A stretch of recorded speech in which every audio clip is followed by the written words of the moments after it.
ძლიერმა წვიმამ პანკისის ხეობის რამდენიმე სოფელი დააზარალა, საანიაღვრე არხებმა უხვი ნალექი ვერ გაატარა, რამაც როგორც საცხოვრებელი სახლების ეზოები, ისე საკარმინდაბო ნაკვეთები დაატბორა. სოფელ შუა ხალაწანში ხიდია დაზიანებული, ამ დროისთვის ხეობაში აღარ წვიმს და შესაბამისად მდინარეებში წყლის დონემ უკვე იკლო. დასახლებულ პუნქტებში დატბორვის განმეორების საფრთხე აღარ არსებობს.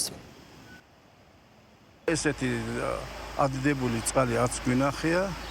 Просто ეზოში შემოგვივარდა წყალი, დაზიანებით არაფერი არ დაუზიანებია, მაგრამ შესასვლელი ხიდი დაგვიზიანა. ერთი ისეთ უბედური ხვაური იყო, ადიდებული სახლებში შევიდა წყალი. ჩვენი რავის დახმარებით, აი ეს ბოგირი რო გააკეთოთ და რო გავიდეს დიდი მასა წყალი. მთელი ეგ დაყოლება არის ქვემო ხალაწანში მიდის ეგ დაყოლება. ეს რო არა ყოფილიყო რა თელ ქვემო ხალაწანს აიღებდა წუხელი. ძალიან ძლიერი წვიმა წამოვიდა, ძალიან ის არის გრძელი ხევია და ზემოდან დიდდება ეს წყალი და ყოველთვის პრობლემა არის აი ეს ხიდი.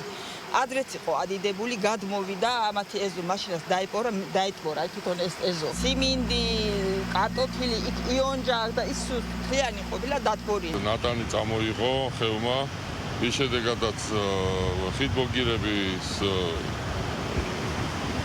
ხიდბოგირები გაიჭედა, აღარ ატარებდა წყლის ნაკადს, გადმოვიდა გზაზე და მოსახლეობას დაეტბორა ეზოები. წუხელი ადგილზე ვიმყოფებოდი, ხიდბოგირებზე მისასვლელი გზებია დაზიანებული, როდესაც მობილიზებულია ჩვენი შესაბამისი სამსახურები.